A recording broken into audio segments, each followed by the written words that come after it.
The figure in Dead Elk. Gulch. The sun over Dead Elk. Gulch had the kind of heat that stripped a body bare, cooking it from the inside out until there was nothing left but dust in the faint shape of what had been. She came crawling through that heat like something the desert hadn't finished killing, skin pulled too tight, over bone lips cracked white with blisters that caught and split every time she drew a breath. Her trousers, once blue, had been scoured down to the color of the earth, every stitch thick with grit. Where her hands and knees pressed against the ground, the fabric had worn thin, and the skin beneath was raw, rubbed bloody by the endless dragging. Behind her, the dry wash told the story of her journey. A long, wavering smear of handprints and knees that cut through the pale grit of the gulch. No water had run here since before the war ended, since the mines closed, and the men who once made their living here scattered like the tumbleweed that now rolled silent through the canyons. From the ridge above, Hunt watched her come. He sat high on a black-tongued sorrel called Cutter, one boot hooked loose in the stirrup, his weight settled as if he'd been part of the saddle his whole life. The wind hit him from the east, a mouthful of grit and ruin that narrowed his eyes to a squint. He could have turned back hell, he should have. Folks in Sundown County had a saying about things you saw out in the wasteland: if it wasn't yours, it wasn't your trouble. But Hunt wasn't from Sundown. Not anymore.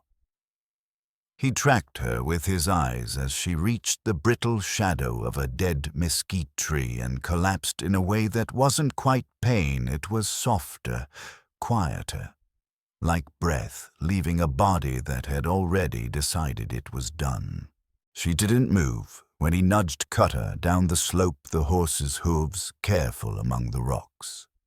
Up close, she was caked in a mixture of dust and dried blood that masked the color of her skin, her eyelids drooping to narrow slits.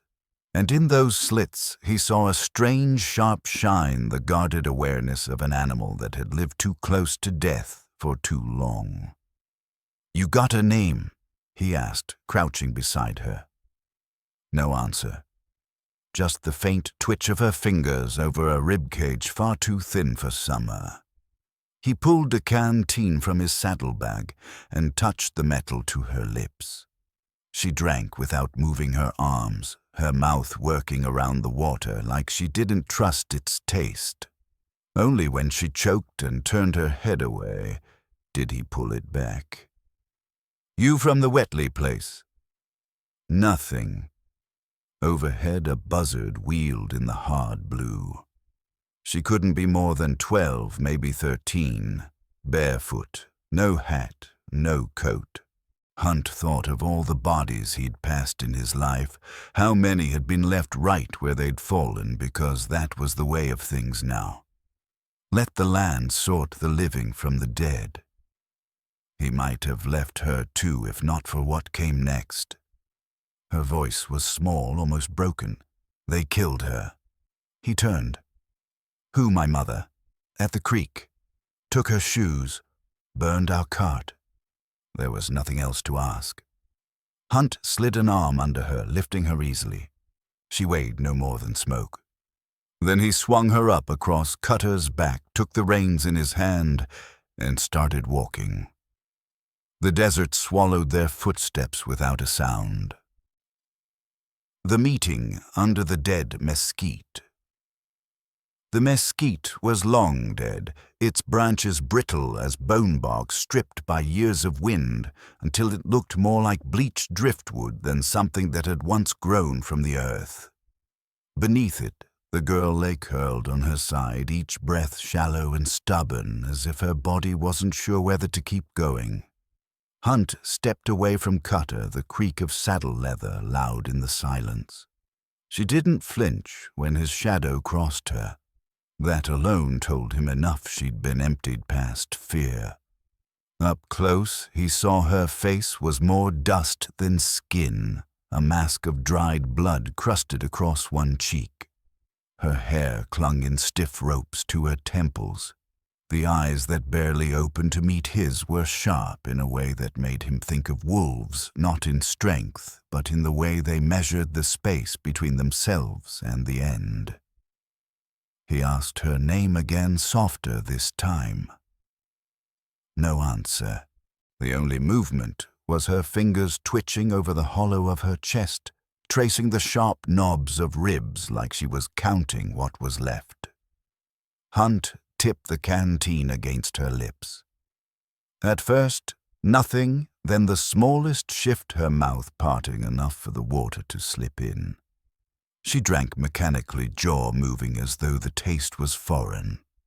When she coughed, it was a wet, fragile sound, and she turned her head away like she'd had enough of kindness for one lifetime. "You from Wheatley?" he tried. The question drifted between them and fell like a stone. She said nothing. Above, a buzzard tilted its wings, tracing lazy circles. She was young. Too young to be out here alone barefoot with no coat to guard against the desert night that would come down like a hammer. The heat would strip her by day, the cold by night. Hunt knew the odds, knew the logic of walking away. That was how the land worked now. If you stopped for every stray soul, you'd join them in the dirt before long. He shifted, ready to turn, when her voice found him. "They killed her." He stopped. "Who, my mother?" "At the creek. Took her shoes. Burned our cart." No tears. No waver in the tone. Just flat, as if the telling was a duty, not a plea. Hunt didn't ask more. Sometimes the details only broke you twice. Instead, he slid his arms under her and lifted. She weighed next to nothing light as the smoke she smelled of. Cutter stood steady as Hunt swung her onto the saddle, her limbs loose, head lolling against the horse's neck. Hunt walked beside them, boots grinding in the dirt, the reins a slack line in his hand. The gulch stretched ahead in a sweep of stone and shadow, and somewhere beyond its walls the sun was bleeding toward the horizon, the nameless journey. They left the gulch without a word between them. The desert's silence was a living thing, wide enough to swallow sound, wide enough to make a man feel like the only breathing soul left. Hunt kept his pace, even Cutter's steps falling in behind him with the slow rhythm of endurance. The girl, still without a name, dozed in Fitzher body, swaying with the movement of the horse head, jerking upright only to sag again. He didn't light a fire that night. Out here, a flame was a beacon for the kind of men who hunted without care for what they found. Hunt knew their kind well, had ridden with worse in another life. He built shelter instead from Cutter's saddle blanket and a crescent of rocks keeping the wind at their backs. She lay down without asking, curling in on herself like a dog seeking warmth, the dog absent, only the cold night air for company. By the second day, she watched him more openly, eyes catching on his revolver whenever his coat shifted. When she asked for water, he handed her a tin cup instead of a weapon. She drank, wiped her mouth with the back of her hand, and went back to silence. On the third morning, as pale light crept over the canyon wall, her voice came again. "My name's Me." Hunt nodded. "I'm called Hunt." She studied that for a moment, as if measuring it against some unspoken list. Then, "You kill people." He didn't answer right away. His hands were busy skinning a rabbit he'd taken at dawn, the knife flashing dully in the light. Blood pooled on the packed earth between them, steam curling up in the cold. "Sometimes," he said finally. Why Me didn't answer. Her gaze dropped to the meat in his hands, following the movement as if memorizing it. When he offered her a portion, she tore into it fast, then wrapped the rest in a strip of cloth scavenged from her own sleeve. That was when he saw it, the spark. Not joy, not relief, but a stubborn kind of heat. The kind that didn't burn bright, but didn't go out either. By the 5th day, she'd stopped asking when they would reach a town. He didn't make promises. They rode into the wind, 2 shadows stitched to the same trail, neither quite sure where it would end. Oath in the dark. By the time the 5th sun set behind them, the girl had stopped asking about towns. Hunt figured she'd come to understand what he already knew. Roads didn't always lead somewhere. Sometimes they just kept you moving so you didn't rot in place. The wind was steady at their backs that evening, carrying the smell of sage and something else faint and metallic, like the ghost of rain that never came. Hunt had been teaching her in quiet ways, not lessons you announced, but the kind you learned by doing. How to read the slope of the land for where water might have been. How to walk with the wind behind you so your scent didn't carry ahead. How to move your feet in silence, heel then toe so nothing in the brush startled. She picked it up quick, faster than most men he'd ridden with. He never had to tell her the same thing twice. They camped in a shallow wash that night, the ground cold enough to hold the heat of the day only for an hour after dark. Hunt didn't build a fire.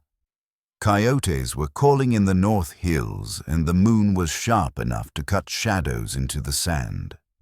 Mee sat cross-legged with her coat pulled tight, the new one he'd bought her in Vero, her small hands disappearing into the cuffs. She had the look of someone who had been cold for a long time and no longer expected to be anything else. "You got family?" she asked without looking up. Hunt kept his eyes on the dark ridgeline where shapes shifted in the silver light. "No, not even a wife." "No. Why, he poked at the sand with a stick watching the grains tumble." "They die." That seemed to satisfy her, though she didn't move for a long while. Eventually, she rolled onto her side, hands tucked under her jaw like a child in a picture book, though the line of her shoulders was too rigid to be anything but watchful. She whispered something into the sleeve of her coat, too soft for him to catch.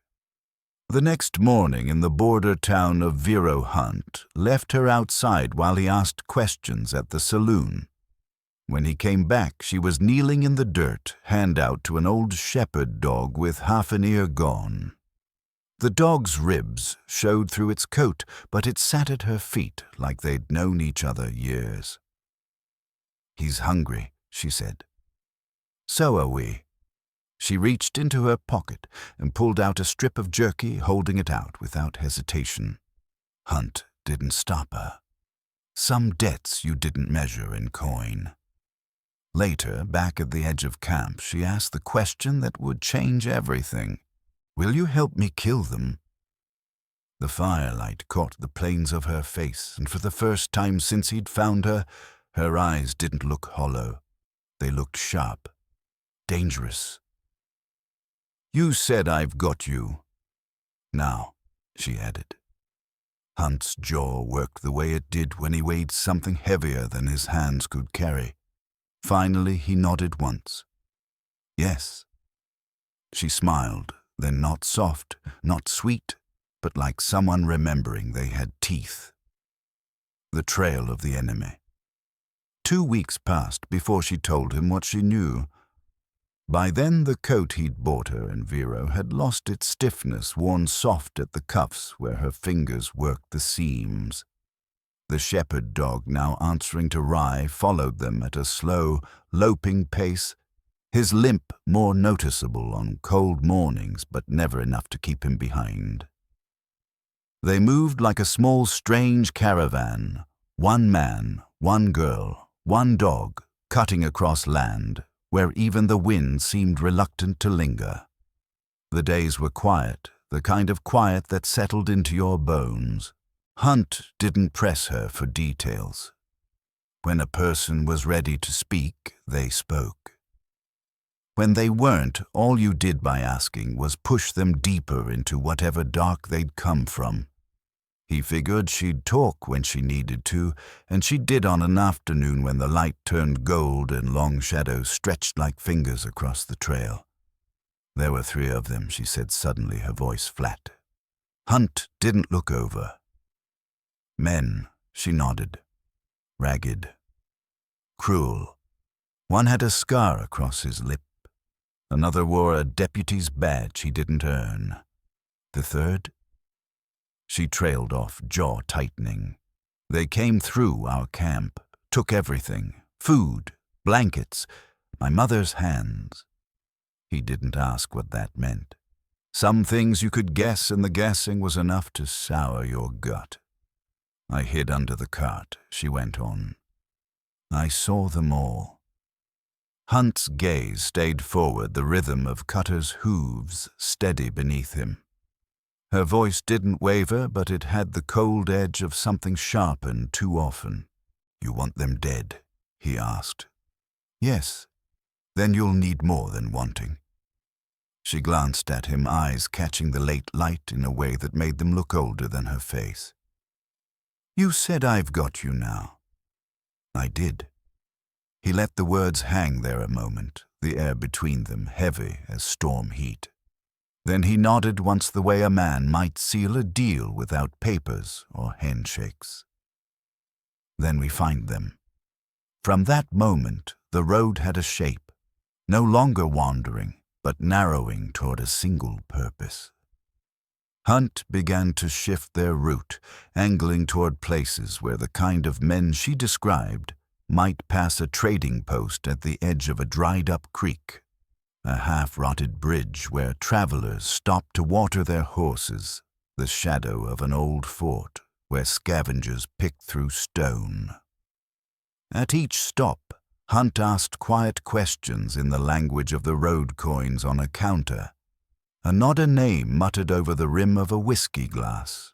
Mai learned to watch faces, not words, to notice how a man's eyes shifted when he lied, or how his jaw clenched when the truth came too close.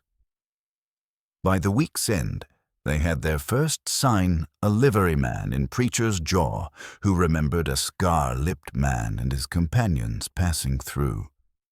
They'd stayed only long enough to take whiskey, trade a horse, and leave talk behind like boot tracks. 2 of them headed north, the liveryman said, and the third, well, he'd gone a different way. It wasn't much. But it was enough to set the hunt in motion. Lessons in the no man's land.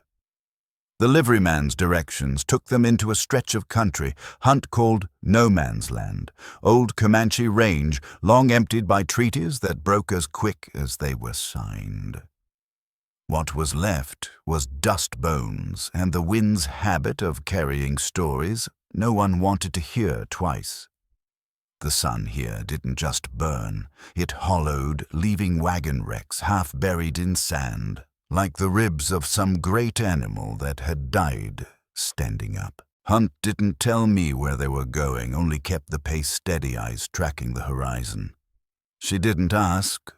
By now she understood the road had its own rules. You got there when you got there, not a mile sooner. Rye padded behind, pausing to sniff at each wreck they passed tail low, as if he too could smell the absence left behind.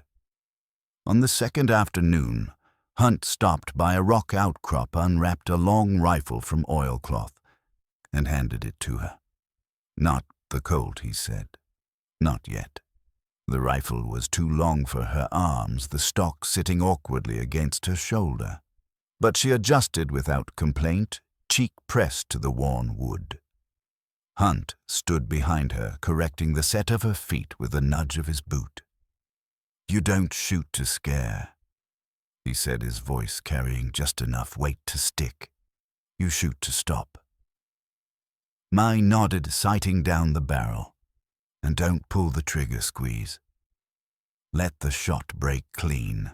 The first crack of gunfire split the stillness echoing off the canyon walls. She flinched, teeth clamped, but kept her stance. The second shot came faster, and a rock the size of a crow's heart split under the bullet. Hunt grunted, approval in his language. Me didn't smile, but her grip tightened on the rifle like it was something she could grow into. They stayed until the light went red and long shadows poured into the gullies, then moved on, the sound of those two shots still humming between them. That night they camped in the lee of a rusted wagon frame. Me sat cleaning the rifle, wiping it down with a strip of cloth until it gleamed under the moonlight. Hunt watched without comment. Tools mattered. Caring for them mattered more. On the third day, the land dipped into a shallow basin littered with the remains of an old trail. Wagon wheels cracked and rimless jutted from the ground at odd angles. Half-buried bones lay scattered, horse, maybe human. Mai walked among them without slowing, but in one wreck she stopped. Her hand disappeared inside the debris and came out holding a hairbrush, its teeth bent and full of grit. She cleaned it in silence that night, dragging it through her tangled hair until the bristles caught and her scalp bled. "You don't have to do that," Hunt said, his voice low, not unkind. "I used to," she answered simply. He didn't press. By the time they reached the edge of Preacher's Jaw, the road had grown narrower, the air sharper, and Hunt's questions quieter. Somewhere ahead, the first of the three waited, maybe without knowing it yet. First Blood Preacher's Jaw wasn't much of a town, just a scattering of buildings leaning into the wind like they were tired of standing. The streets were wide enough for a single wagon, the dust deep enough to swallow a man's boot up to the ankle. Hunt kept his hat low as they rode in Cutter's hooves, kicking lazy puffs behind them. Me rode quiet, Rye trailing in their shadow, his limp more pronounced after the long days. They went to the livery first. The man there was missing 3 fingers and most of his teeth, but his eyes were sharp. Recognition flickered when he saw Hunt, though he didn't speak it aloud. Instead, Hunt passed a coin across the counter. The liveryman's thumb pressed it, turned it over, and with the weight of silver in his palm he spoke. "Scar-lipped fella came through," he said. 2 weeks back, another with him sick enough to cough up his own lungs. They took a shack up in the basin, didn't stay long." Hunt leaned closer. "They say where they were headed." The liveryman shrugged. "Didn't ask. Didn't care. Paid cash. Left quiet." That night, Hunt and me rode out of town under a black sky, the stars sharp as cut glass. The trail wound narrow through the foothills, their breath visible in the cold.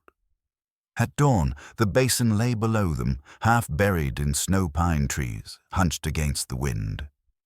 Smoke leaked thin from the crooked chimney of a shack crouched at the tree line. "You stay here," Hunt told her.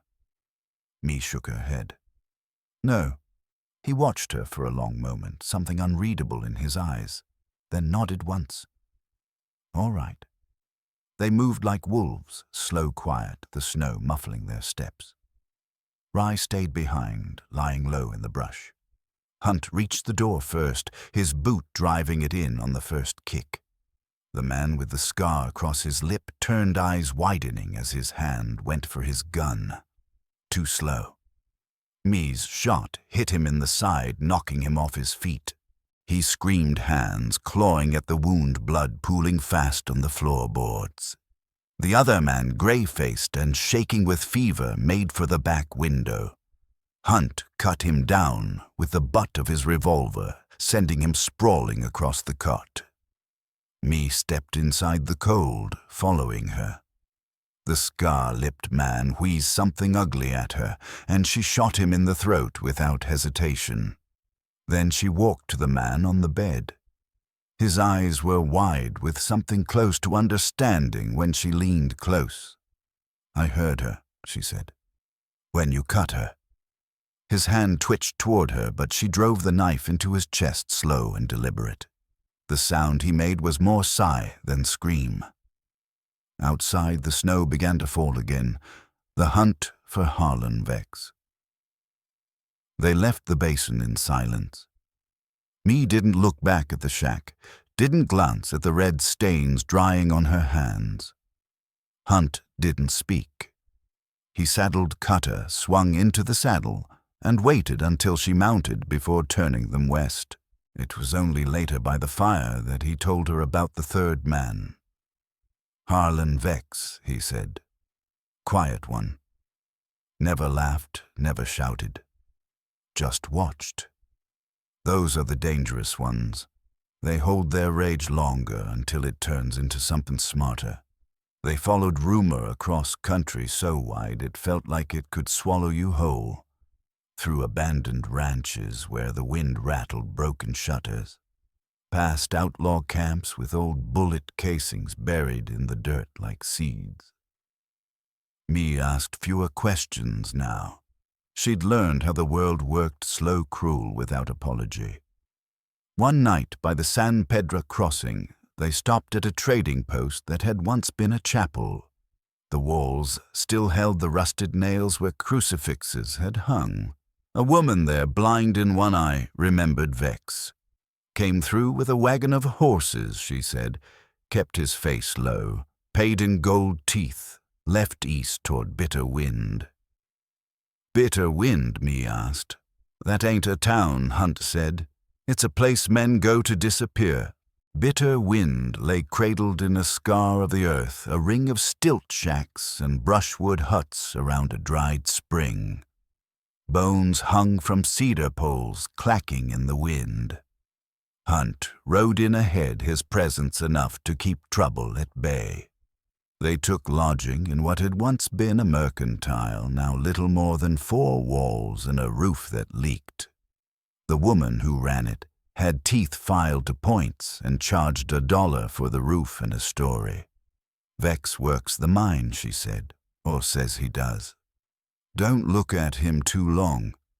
He ain't right." Me spent the next day watching the mine from a ridge. It was little more than a collapsed shaft, a few sunburnt men hauling sacks under the eye of a guard with a shotgun. Vex arrived in the evening, walking with a limp, wearing a coat too fine for the place. "That's him," she told Hunt that night. "I want to do it different. No bullets." Hunt didn't argue. When the time came, they struck on a haul night. Hunt cut the mule line, scattering the wagons. Mai carried a bucket of kerosene, soaking what was left. When the fire roared to life, Vex stumbled out, coughing his coat aflame. She stepped from the shadows, rifle in her hands, not to fire, but to hold him still. "You remember the woman you let them burn," she said. He didn't answer. She pulled her knife. "You'll die like she did." When it was done, Hunt cleaned the blade in the dirt and asked, "You done now?" Me stared at the body, then at her own hands. "No, after Bitter Wind." They left Bitter Wind before the sun had fully cleared the ridge, the air still thick with the stink of smoke and burned kerosene. Behind them, the mine smoldered like an open wound. Me rode with her, back straighter now, but her eyes didn't search the horizon for threat or comfort. They stared into some middle distance only she could see. Rye trotted behind his limp, barely slowing him, the ash from the fire still clinging to his coat. The road north wound through canyons where the wind keened like something trapped. Me spoke less with each mile. She wasn't numb. Hunt could tell numbness was easy to spot, like a hollow log you could knock on. This was different. It was quiet, a deep settling, like a river after a flood has drained away. They camped in a miner's cabin 3 days later, a place left to rot years ago. The roof leaked in a slow, steady rhythm, but the hearth still took a flame. Hunt found her crouched near the fire, feeding Rye small scraps of dried venison, ignoring her own share. "You need food," he said. "I'm not hungry." "That's not the same thing." She didn't answer, eyes fixed on the dog, as though she could keep the rest of the world at bay by keeping him fed. "You want to go back?" Hunt asked. "South. Vero may be preacher's jaw. You've got no more cause to follow me." Me didn't look up. "I'm not following you." That silenced him for a beat. Snow fell heavy that night, pinning them in place for 3 days. On the second day, Me pulled a journal from beneath a loose floorboard, a relic of some boy who'd once worked the mine. She read from it aloud, not to Hunt, but into the stale air. The boy wrote of a girl he loved, a house he was saving to build, the fear of telling her because of what she might say back. "What's her name?" Hunt asked. "Doesn't say." "That's about right." Me shut the book and slid it back under the board. She didn't touch it again.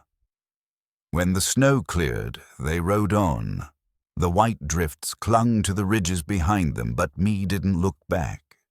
The third man was still out there, and she carried his absence like a stone in her pocket, always there, always waiting to be thrown.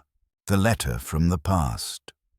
The trail east was wet and heavy, pine forests pressing in on both sides.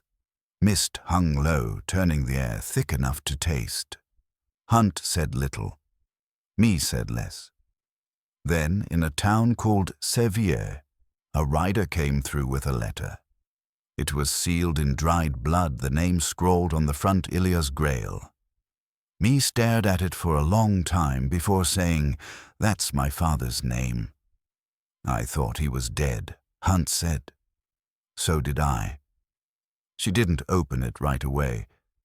That night she lay awake under a thin roof, the letter in her hand, her breath fogging the cold air.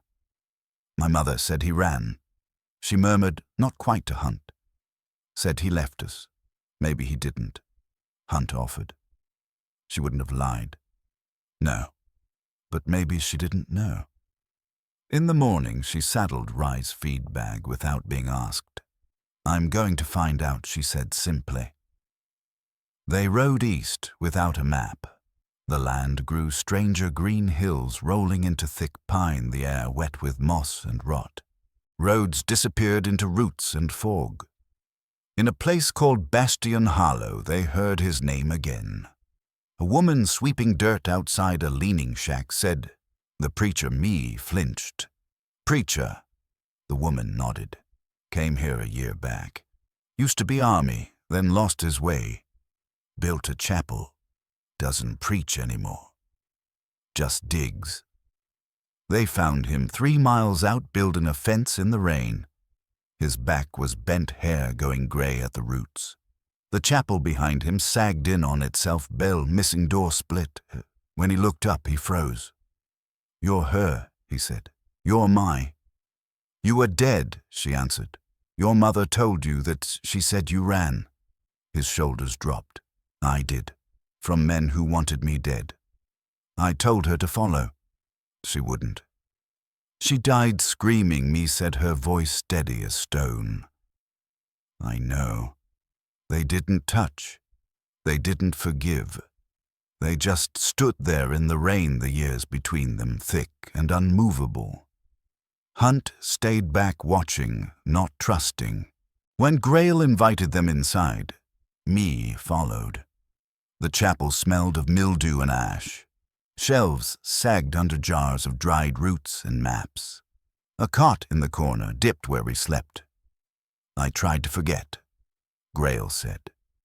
Me walked the room like she was looking for something buried. "You ever look for us? I sent men, paid them, thought you were gone. But you stopped." His hands trembled. I didn't know how to keep going. Her voice went cold. "So you buried God and called it even." That night she didn't sleep inside. She built her own fire outside the chapel and sat with Rye against her legs, Hunt silent beside her. "I don't hate him," she said finally. Hunt didn't answer. "I thought I would." Staying and leaving. They stayed longer than Hunt expected, long enough for the rain to rot deeper into the chapel's roof, long enough for me to learn the rhythm of her father's days.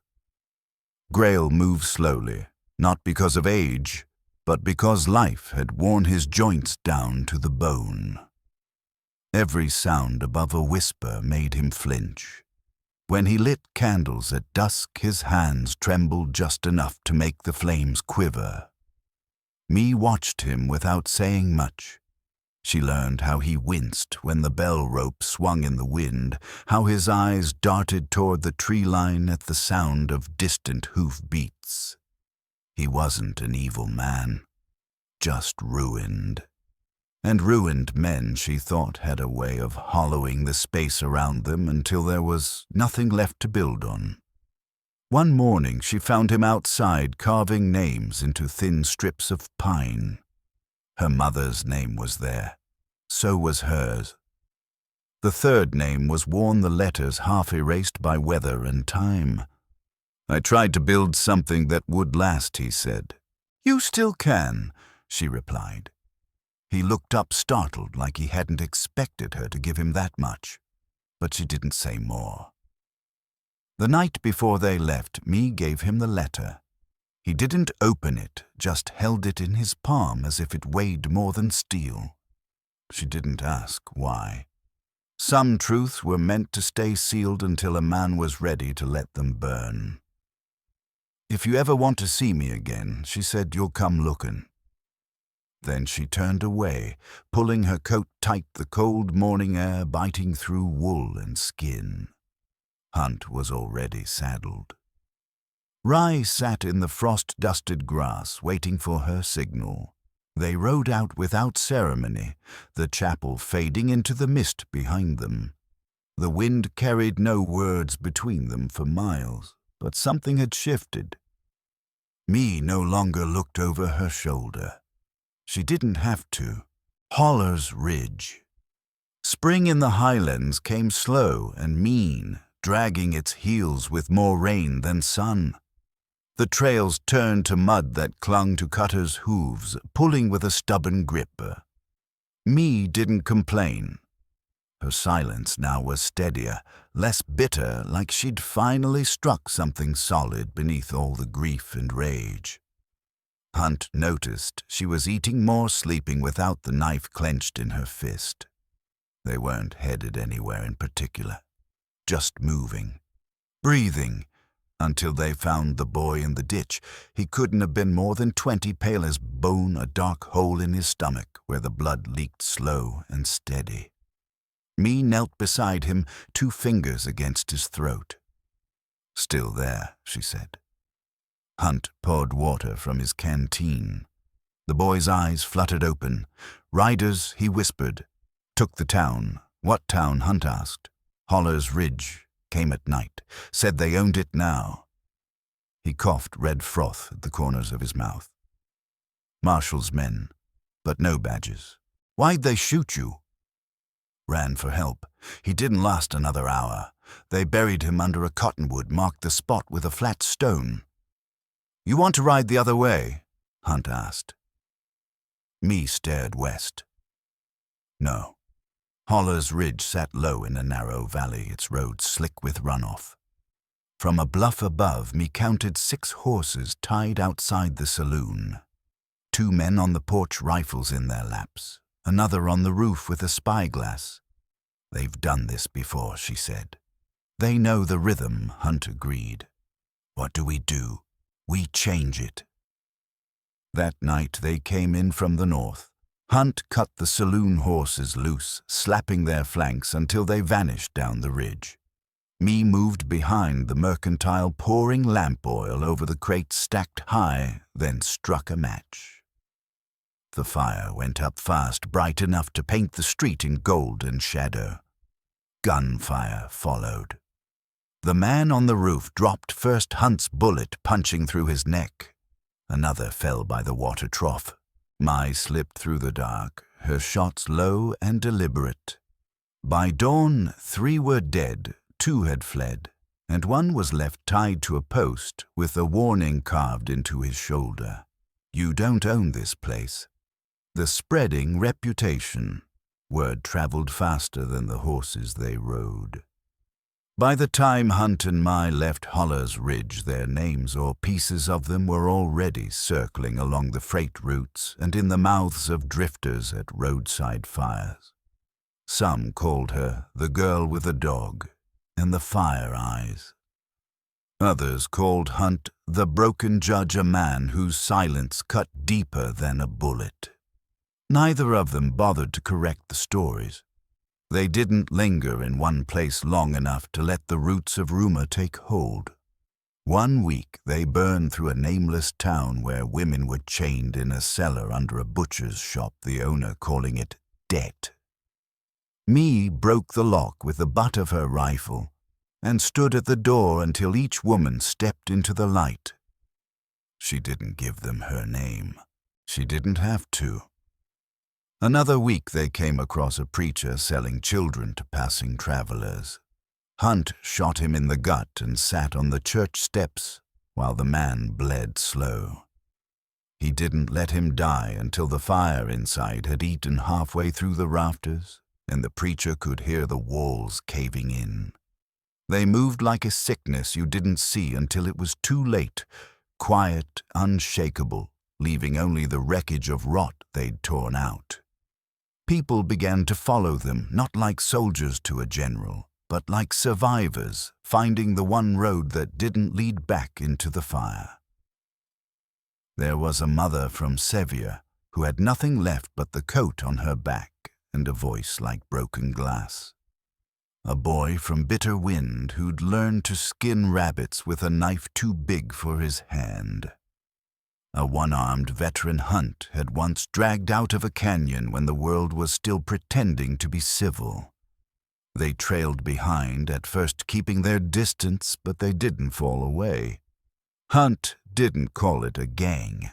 Mai didn't call it anything at all.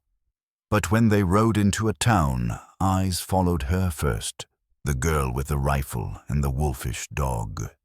The girl who looked at wrong like it was a thing she could end, and then did. Redstone. Not every place welcomed them. Redstone was one of those. The town sat behind high gates and higher suspicion, the mayor standing at the threshold with a fixed smile and a hand resting too easy on the butt of his revolver. "We've got no use for trouble," he said. Mi sat her horse a shade higher than his gaze. "You've already got trouble. You just haven't bled for it yet." The gates stayed shut. They left without a fight, but a week later, Redstone's jail caught fire in the night. No one saw who lit it. No one could prove anything. When Mi and Hunt returned a month later, the gates opened without question. Hunt watched her change after that. Not hard as she'd been hard since the day he met her, but sharper. More deliberate. She didn't speak more, but she stood taller, walked with a purpose that didn't need announcing. Sometimes he worried the fire inside her would burn straight through, leaving nothing but ash where the girl had been. Sometimes he thought it already had. But then he'd catch her rubbing Rye's ear when she thought no one was looking, or see her leave a loaf of bread on a widow's porch without knocking. One night in a small camp on the edge of nowhere, he found her standing watch over the sleeping strays who'd begun to follow them, men, women, even a child or two. She didn't say anything when he joined her, just kept her eyes on the darkness rifle, resting easy in her hands. It was then he realized she wasn't just surviving anymore. She was holding ground. Return to Vero. They came back to Vero in late autumn, the air sharp with the promise of snow. The saloon was rebuilt, its new paint already fading under wind and dust. Me stood at the edge of town, her eyes tracing the road that had once brought her here in the back of Hunt's saddle. She didn't speak. Hunt didn't push. Some places carried their own language, and silence was part of it. Rye sniffed the air and wandered toward the trough-lapping water that had gone half ice in the night chill. Hunt shifted in the saddle, his gaze following hers down the long stretch of road where a much smaller, blood-crusted girl had once been lifted onto Cutter's back. He remembered the weight of her then light as breath, dangerous as a spark, and the way she hadn't looked back. "You've got me now," he said softly, almost like testing the air. Me didn't stop walking. "I always did," she answered, and the words didn't sound like a correction, but a truth that had been waiting its time. They didn't stay. Settling meant walls, and walls meant weakness. But a few hours later, when they passed the outskirts, Hunt noticed her looking back not at the saloon or the road, but at the nothing in between. The place where the girl she'd been had burned away. They rode until the sun bled down into the horizon, the sky turning the same color as the fires they had left in their wake. Hunt didn't say it aloud, but he knew Vera wasn't an ending for her. It was just a point on the map she'd stopped needing to carry. The cabin by the river. One day, in a place with no name and no map, they stopped. Not because the trail ended or the weather turned, but because the river there ran clear enough to see the stones at the bottom, and the land around it was quiet in a way that didn't feel dangerous. They built a cabin with their own hands. No sign above the door, no light meant to guide strangers. The walls were rough-hewn, the roof patched with whatever they could cut from the land. Inside the hearth was blackened by the first night's fire, and the smell of pine sap clung to the beams. People found them anyway. A man missing 2 fingers and most of his hope. A girl younger than me had been when Hunt found her carrying nothing but a broken comb and a coat too big for her frame. A pair of brothers who never spoke above a whisper. Me didn't turn anyone away. She fed them from what they had taught them, how to trap rabbits, mend leather, walk with the wind at their backs. She never told them where she'd come from. She didn't need to. They saw it in her hands, in the way she held a rifle like an extension of her will, in the way her eyes measured the horizon before she ever stepped outside. At night, she sat by the fire, Rye curled at her feet, Hunt at her back. The dark pressed close outside, but it never came in. Sometimes when the wind rattled the eaves just right, she'd lean toward the flames and whisper, "You've got me now." The dark never answered, but it never dared to come closer either. The girl with the fire eyes. In the first days, she'd been nothing but a shadow in the dusk skin cracked under a pitiless sun, breath thin as paper, no name worth speaking, and no weight to her bones. Hunt could still see her as she'd been when Cutter carried her out of Dead Elk Gulch, limp against the saddle eyes, slitted but sharp, the kind of sharp that came from seeing too much too soon. He had lifted her, without knowing why, without a plan for what came next. Years later, in the cabin by the river, she moved through the rooms like she had been built for them. She split wood without flinching at the axe's bite. She skinned rabbits with the same precision Hunt had once taught her, under the red light of a canyon dusk. And when strangers came up the trail carrying whatever they had left of their lives, she met them at the door with food in her hands and a steady look in her eyes. The fire inside her had changed. It no longer burned only to destroy. It warmed, too. It guarded. It was still dangerous, Hunt knew that, but now it had a place to burn, That wasn't just the open road or the bodies of men who'd earned their end. She never told her story. Not to the girl with a broken comb, not to the brothers who spoke in whispers, not to the man missing 2 fingers who flinched at every shadow. They didn't need the details. They could see enough in the way she carried herself, in the way Rye never left her side, in the way Hunt, silent, unshakable Hunt, looked to her before making a choice. Sometimes in the deep cold of winter, the river froze in places, and the cabin walls groaned under the weight of snow. On those nights, she'd sit close to the hearth, knees drawn up, Rye's head heavy in her lap.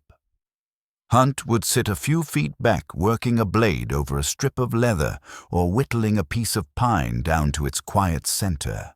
And sometimes, only sometimes, she'd think back to that dead mesquite tree in the gulch, to the moment when the wind could have buried her for good. She'd remember the feel of the canteen at her lips, the taste of water that wasn't trust yet, but wasn't poison either. "You've got me now," she'd whispered once. It had been true in a way she hadn't understood yet, in a way she didn't need to understand to survive. Now when the wind rattled the cabin door or howled down the river valley, she would murmur the same words to the dark, the words that had carried her through fire and ice and the long empty miles in between. "You've got me now." The dark never answered, but it never came closer, and in the quiet she knew that was answer enough.